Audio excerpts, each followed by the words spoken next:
Hello बच्चों, कैसे हैं आप लोग? स्वस्थ होंगे, अच्छे होंगे, ऐसी हम ईश्वर से कामना करते हैं। बच्चों, आज हम लोग आपकी पुस्तक आरोह के गद्य खंड का दूसरा पाठ जैनेन्द्र कुमार जी द्वारा लिखित एक निबंध है जिसका नाम है बाजार दर्शन। पाठ को पढ़ने के पहले हम थोड़ा लेखक के बारे में जान लेते हैं। जैनेन्द्र कुमार जी का जन्म अलीगढ़ उत्तर प्रदेश में सन 1905 को हुआ था। इनकी प्रमुख रचनाएं परख, अनाम स्वामी, सुनीता, त्यागपत्र, कल्याणी, जयवर्धन, मुक्तिबोध ये उपन्यास थे। वातायन, एक रात, दो चिड़िया, फांसी, नीलम देश की राजकन्या, पाजेब ये सारे कहानी संग्रह।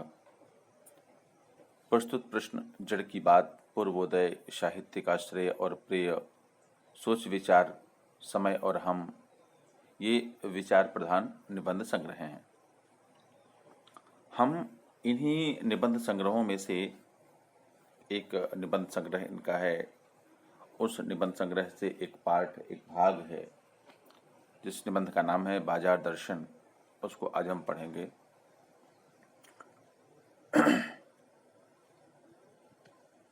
जैनेन्द्र कुमार जी एक कहानीकार के रूप में तो उनकी प्रतिष्ठा थी ही, एक कथाकार के रूप में प्रतिष्ठा थी ही, लेकिन इन्होंने कहानियों के साथ साथ उपन्यास भी लिखे और एक जो मनोवैज्ञानिक कथा की धारा थी, मनोवैज्ञानिक उपन्यासकार की एक जो इन्होंने प्रेरणा अपने अंदर मन में जगाई, वह इनकी रचनाओं के माध्यम से हम तक पहुंची। इन्होंने इनकी पहचान एक कहानीकार, एक उपन्यासकार के अलावा एक अत्यंत गंभीर चिंतक के रूप में भी मानी जाती है। इन्होंने अपनी बहुत ही सरल और सहज, अनौपचारिक सी दिखने वाली एक शैली में इन्होंने समाज और अर्थनीति और दर्शन से संबंधित जो गहरे प्रश्न समाज में फैले होते हैं उनको सुलझाने की कोशिश की। और इसी दर्शन का एक अनूठा उदाहरण इस निबंध में हम पढ़ेंगे, जिस निबंध का नाम है बाजार दर्शन। आइए थोड़ा सा हम पहले इस पाठ का सारांश, पाठ को सार के रूप में पढ़ते हैं, समझते हैं पाठ का सार क्या है। बच्चों, बाजार दर्शन जैनेन्द्र जी का एक महत्वपूर्ण निबंध है जिसमें गहरी वैचारिकता और साहित्य सुलभ लालित्य का दुर्लभ संयोग हम देख सकते हैं। इनका ये निबंध ऐसा है जिसमें जिसको जब हम पढ़ते हैं तो ये हमको विचार करने के लिए, कुछ सोचने के लिए मजबूर कर देता है। और साथ साथ जो एक निबंध की सुंदरता होनी चाहिए वो भी इसमें हमको मिलेगी। हिंदी में उपभोक्तावाद एवं बाजारवाद पर व्यापक चर्चा पिछले 1 से 1.5 दशक पहले शुरू हुई थी, लगभग 10 से 15 साल पहले से शुरू हुई। आखिरकार उपभोक्तावाद एवं बाजारवाद इस पर लेकिन ये दोनों शब्द हैं क्या, पहले हमको इनको समझना है। उपभोक्तावाद, हम बाजार जाते हैं कुछ खरीदने, ठीक है, हम बाजार में कुछ सामान को खरीदने जाते हैं दुकान से, बाजार से। और बाजारवाद, उपभोक्ता का सामान खरीदना और बाजार का उसको अपनी ओर आकर्षित करना, ठीक है। उपभोक्ता का बाजार खरीदना और बाजार का उसको अपनी ओर आकर्षित करना। जो चीज आवश्यक थी वो भी लेना, जो आवश्यक नहीं थी, बाजार के आकर्षण के कारण से उसको भी ले लेना, ये उपभोक्तावाद और बाजारवाद। इस पर चर्चा शुरू हुई, लेकिन कई दशक पहले लिखा गया जैनेन्द्र जी का यह लेख आज भी इनकी मूल अंतर्वस्त्र समझाने में बेजोड़ है। चर्चा तो शुरू हुई अभी 10 से 15 साल पहले, लेकिन जैनेन्द्र जी का जो लेख है कई दशक पहले लिखा गया था। लेकिन आज अगर हम इसकी सार्थकता की बात करें तो आज भी यह लेख उनकी इस विषय की सार्थकता को स्पष्ट करता है। वे अपने परिचितों मित्रों से जुड़े अनुभव बताते हुए कहते हैं, स्पष्ट करते हैं कि बाजार की जादुई ताकत कैसे हमें अपना गुलाम बना लेती है। वो अपने मित्रों के साथ, अपने परिचितों के साथ जो अनुभव उन्होंने एकत्रित किए हैं, उसके आधार पर वो यहाँ पर स्पष्ट करते हैं कि बाजार की जादुई ताकत कैसे हमें अपना गुलाम बना लेती है। बाजार में ऐसी क्या ताकत होती है कि वो हमें अपना गुलाम बना लेती है? यहाँ पर इसका अर्थ ये है कि हम बाजार गए, सामान कुछ लेना था, लेकिन बाजार में फैले हुए सामान ने हमें अपनी ओर इतना आकर्षित कर दिया कि हम उसको बिना खरीदे रह नहीं पाए। ये क्या था? बाजार का आकर्षण। लेकिन वो क्यों होता है साहब? बाजार के आकर्षण में हम क्यों उलझ जाते हैं? इसका उत्तर हम पाठ का जो व्याख्या भाग होगा उसमें पढ़ेंगे। अगर हम अपनी आवश्यकताओं को ठीक ठीक समझकर बाजार का उपयोग करें तो हम उसका लाभ उठा सकते हैं। हमारी आवश्यकताएं निश्चित होनी चाहिए। हम बाजार जाते हैं तो हम अपनी आवश्यकताओं को निश्चित करके जाएं। पहले हम ये निश्चय करें। लेकिन होता क्या है, हम बाजार जाते हैं जब, तो खाली मन लेके जाते हैं, अपनी आवश्यकताओं को निश्चित नहीं करते कि हमको ये लेना है। बाजार जाते हैं, जो पसंद आ गया वो खरीद लिए। ऐसी मनोदशा, ऐसी मनोस्थिति जब हमारे मन में पैदा होगी तो हम बाजार का लाभ नहीं उठा सकते, बल्कि बाजार को लाभ देंगे। लेकिन अगर हम जरूरत को तय कर बाजार में जाने के बजाय उसकी चमक दमक में फंस गए तो वह असंतोष, तृष्णा और ईर्ष्या से घायल कर हमें सदा के लिए बेकार बना सकता है। हमें अपनी आवश्यकताओं को ठीक समझकर बाजार में जाना है, लेकिन अगर हम इसके विपरीत जरूरत को तय नहीं किए, जरूरत को तय करके बाजार में नहीं गए, बल्कि उसकी चमक दमक में फंस गए, तो क्या होगा? उसकी चमक दमक में उलझ करके हमारे अंदर असंतोष, तृष्णा और ईर्ष्या हमारे अंदर पैदा होगी और जिससे हम बेकार हो जाएंगे। हमारी जो बाजार की सार्थकता है उसको सिद्ध नहीं कर पाएंगे। बाजार जिस लिए बनाया गया है उसमें हम उलझ जाएंगे।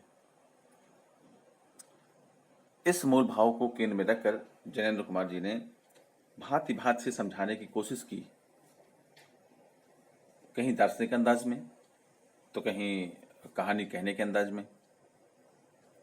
इसी क्रम में केवल बाजार का पोषण करने वाले अर्थशास्त्र को उन्होंने अनीति शास्त्र बताया है। ऐसा अर्थशास्त्र, ऐसा धन का इकट्ठा करना, ऐसा धनशास्त्र जो केवल बाजार का पोषण करे, ऐसा अर्थशास्त्र को उन्होंने अर्थशास्त्र नहीं कहा। उन्होंने कहा ये अनीति शास्त्र है, ये नियम विरुद्ध शास्त्र है।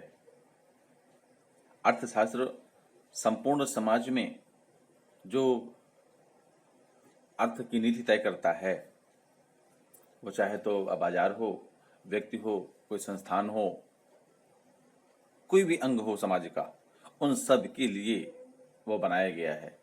लेकिन जब अर्थशास्त्र केवल एक क्षेत्र विशेष के लिए रह जाए, वहां अर्थशास्त्र ने उसको उन्होंने अनीति शास्त्र कहा है। आइए पाठ शुरू करते हैं।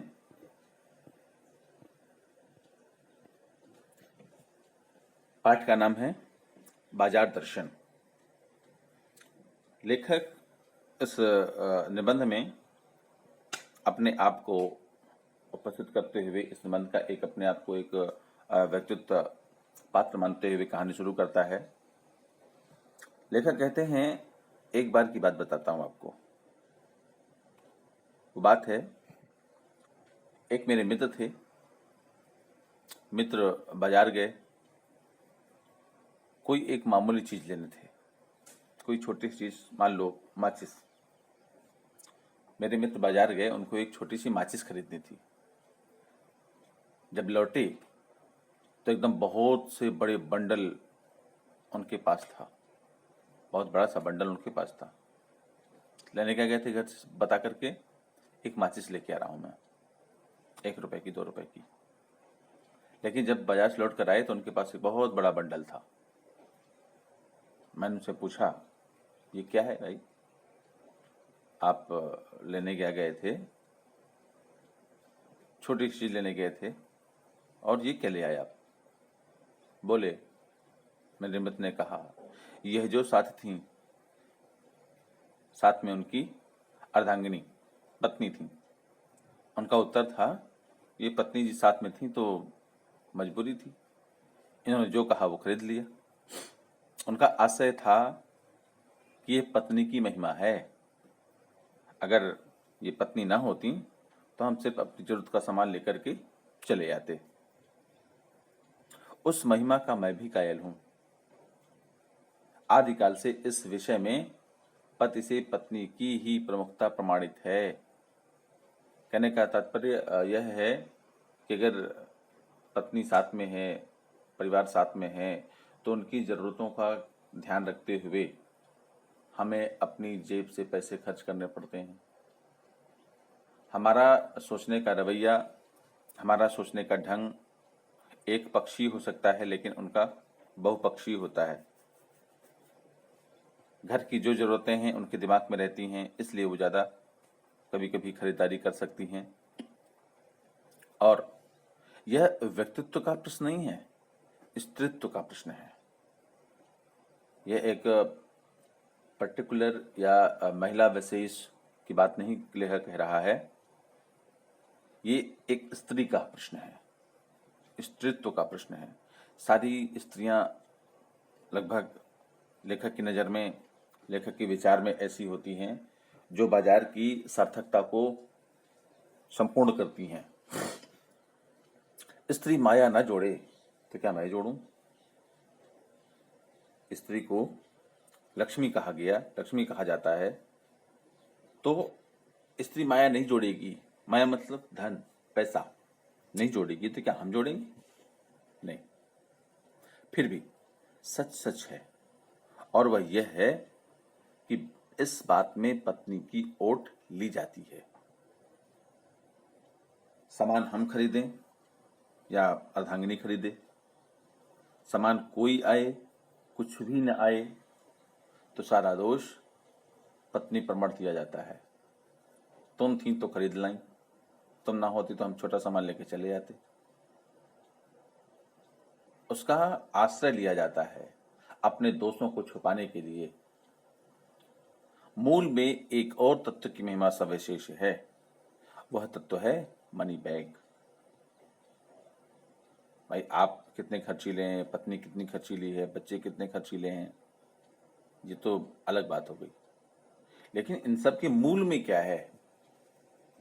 हम बाजार जाते हैं, बहुत सारा सामान खरीद लाते हैं, इसके मूल में एक वस्तु है और वह है मनी बैग, अर्थात पैसे की गर्मी। आपकी जेब में, आपके पर्स में, बैग में पैसे कितने हैं?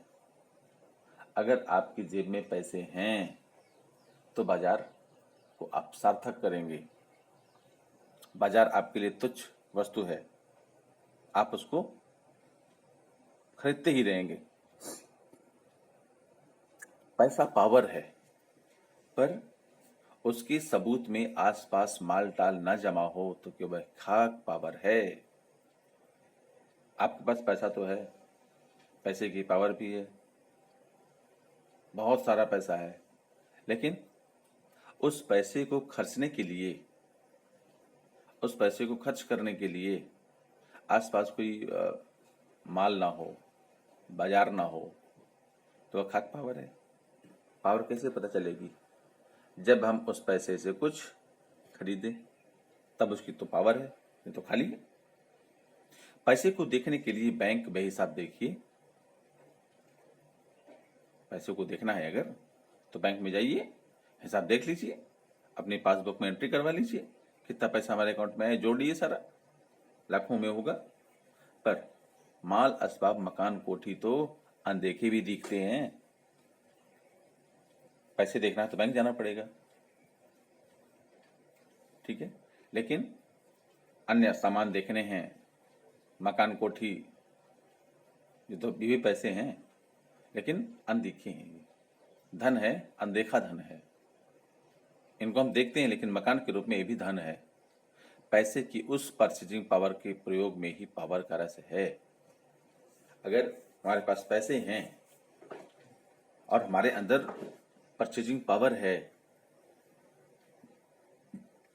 तो जब हम कोई वस्तु खरीदते हैं तो हमारे अंदर वो परचेजिंग पावर दिखती है। परचेजिंग पावर मतलब खरीदने की क्षमता।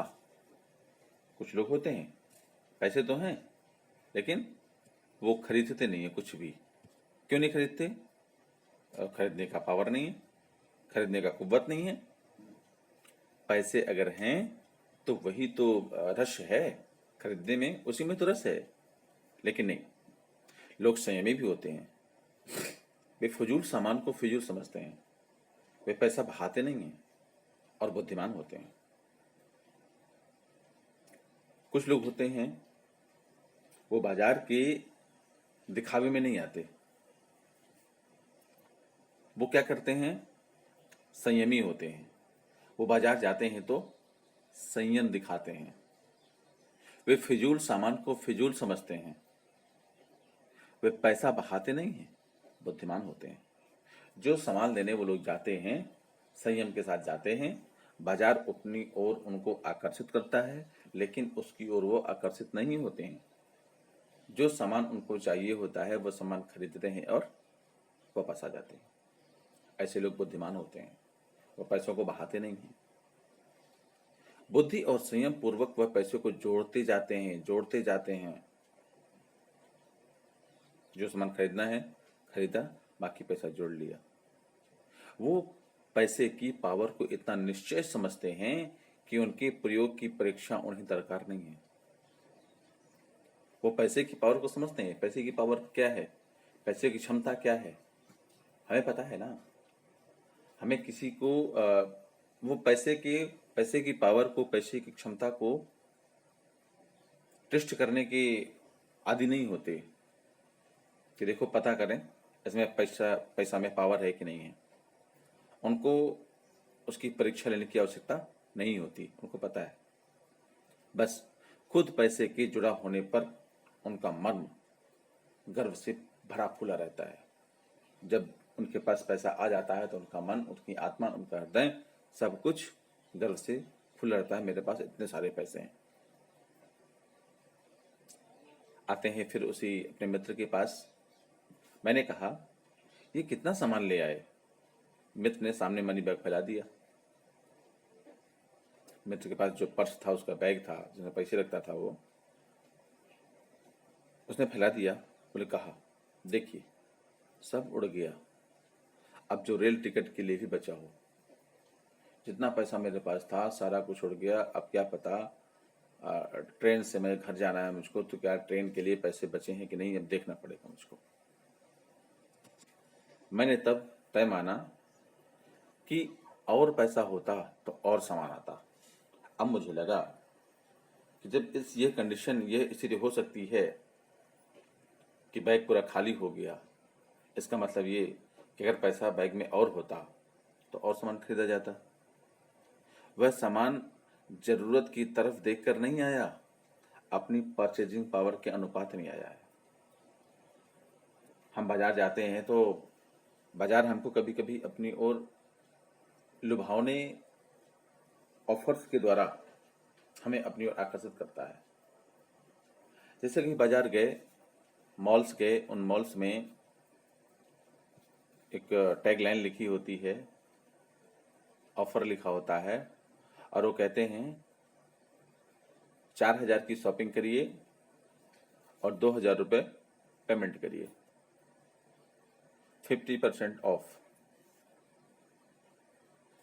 अब हमें वहाँ 4,000 की शॉपिंग नहीं करनी थी, मात्र 400 का सामान लाना था, लेकिन हमारे अंदर उस आकर्षण ने एक लालच पैदा किया कि 4,000 का सामान 2,000 में, 2,000 का सामान 1,000 में, 10,000 का सामान 5,000 में। हमारे अंदर लालच आ गया, आधा पैसा लग रहा है, और हम अपनी जरूरत की तरफ नहीं देखे और वो सारा कुछ सामान समेट लाए जो 4,000 में आ सकता था, सारा खरीद लिया। ये क्या है? Purchasing power. लेकिन ठहरिए, इस सिलसिले में एक और भी महत्व का तत्व है जिसे नहीं भूलना चाहिए। उसका भी इस कर्तव्य में बहुत कुछ हाथ है। वह महत्व है बाजार। अब रुकिए, पहले सोचिए, समझिए। एक महत्वपूर्ण बात और है जिसे नहीं भूलना चाहिए। उसका भी इस कर्तव्य में बहुत बड़ा हाथ है, और वो महत्व का तत्व क्या है? बाजार है। बाजार कैसा है? बाजार आपके खरीदने लायक है कि नहीं है? बाजार भी तो होना चाहिए वैसा, जहां आप अपने उस पैसे को, उस जरूरत को एक तरफ रख दें और परचेजिंग पावर को दिखाएं। परचेजिंग पावर दिखाने वाला बाजार भी हो। मैंने कहा, यह इतना कुछ नाहक ले आए। नाहक मतलब व्यर्थ में। ये इतना कुछ जो खरीद लाए तुम, क्या क्यों बेकार से खरीद लाए? इसकी क्या जरूरत थी? इसकी आवश्यकता तो थी ही नहीं तुमको, तो क्यों खरीद लाए? मित्र ने कहा, कुछ ना पूछो, बाजार है कि शैतान का जाल। ऐसा सजा सजा कर माल रखते हैं कि बेहया ही हो जो ना फंसे। बेहया मतलब बेशर्म। उन्होंने कहा, बाजार में जाओ तो बाजार को ऐसे सजा के रखते हैं, ऐसे फैला के रखते हैं सामान को, कि कोई बेशर्म ही होगा जो उनके जाल में ना फंस जाए, उनके चक्कर में ना फंस जाए। मैंने मन में कहा, ठीक, बाजार आमंत्रित करता है तो कहता है कि आओ, मुझे लूटो और लूटो, सब भूल जाओ, मुझे देखो, मेरा रूप और किसके लिए है, मैं तुम्हारे लिए हूं। नहीं कुछ चाहते तो भी देखने में क्या हर्ज है? अच्छी आओ भी। इस आमंत्रण में यह खूबी है कि आग्रह नहीं, आग्रह तिरस्कार जगाता है। लेकिन ऊंचे बाजार का आमंत्रण मूक होता है और उसमें चाह जगती है। चाह मतलब अभाव। लेखक ने अपने दोस्त को जब बताई ये कहानी, सुनने का ठीक है। मित्र की बात मैंने सुनी और कहा, भाई ठीक है, बाजार अपनी ओर खींचता है, आकर्षित करता है। मैंने कहा ठीक है, बाजार आमंत्रित करता है कि आओ मुझे लूटो और लूटो, जितना लूट सकते हो, जितना निकाल सकते हो निकाल लो, सब भूल जाओ, दुनिया कैसी है सब भूल जाओ, सिर्फ मुझे देखो। हम देखते हैं, कुछ नहीं चाहिए तुमको। मेरा रूप और किसके लिए है? अगर मैं इतना सजा हुआ हूं तो मैं किसके लिए सजा हुआ हूं? तुम्हारे लिए। कुछ नहीं चाहते हो, कुछ नहीं लेना है, कोई बात नहीं, मत लो, लेकिन एक बार आके देख तो लो। कुछ नहीं चाहिए, कोई बात नहीं, लेकिन बाजार की जो चकाचौंध है उसको देख करके हम रुक भी तो नहीं सकते, अंदर चले जाते हैं। जब वहां देखते हैं तो हमको बहुत सारा सामान ऐसा लगता है जो लगता है कि हमारी जरूरत का है। अच्छा आओ भी। इस आमंत्रण में यही खूबी है कि आग्रह नहीं, ये तिरस्कार जगाता है। जब ये हमको बुलाता है, हमें अपनी ओर खींचता है, तो हमें इसकी आग्रह को स्वीकार नहीं बल्कि इसके आग्रह को तिरस्कृत कर देना चाहिए। इसके आग्रह को हमको तिरस्कृत कर देना चाहिए। लेकिन जो ऊंची बाजार हैं, ये छोटे दुकानदार नहीं, जो राह चलते किसी आदमी का हाथ पकड़ के अपनी दुकान की ओर खींच लेते हैं, आओ भैया कुछ ले लो। जो ऊंचे बाजार होते हैं, बड़े बड़े बाजार होते हैं, उनका जो आमंत्रण होता है वो मूक होता है, शांत होता है। वो किसी का हाथ पकड़ के अपनी दुकान के अंदर नहीं ले जाते, बस वो लालच देते हैं। उनका जो बुलाने का तरीका होता है वो दूसरा होता है।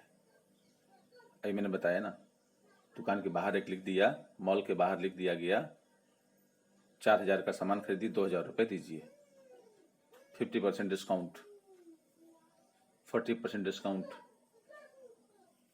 एक सामान के साथ दूसरा सामान फ्री। ऐसी टैगलाइन हम पढ़ते हैं और दुकान के अंदर चले जाते हैं। ये क्या है? इसका आमंत्रण मूक है। उसने कुछ बुलाया नहीं, हमको कुछ कहा नहीं, हम खुद खींचे चले गए और उससे चाह जगती है। चाह मतलब अभाव। हम जब अंदर गए, उसको टैगलाइन पढ़ी, देखा 4 का सामान 2,000 में, 4,000 का सामान 2,000 में, तो हमारे अंदर चाह जगी। चाह मतलब अभाव। जैसे बाजार घुसते हैं तो हमें लगता है हर सामान देख करके कि हमारे पास ये भी तो नहीं है, ये भी तो नहीं है, ये भी तो नहीं है। हम सब अपने उस बैग में भरते जाते हैं और जैसे ही 4,000 का सामान हो जाता है, हमारी चाय खत्म हो जाती है। चौक बाजार में खड़े होकर आदमी को लगने लगता है कि उसकी अपने पास काफी नहीं है, और चाहिए और चाहिए। जैसे वह चौराहे में खड़े होता है, बाजार में खड़ा होता है, तो उसको लगने लगता है कि मेरे पास ये चीज नहीं, ये चीज नहीं, ये चीज नहीं है, ये भी ले ले, ये भी ले ले, ये भी ले ले। मेरे यहाँ कितना परिमित है और यहाँ कितना अतुलित है।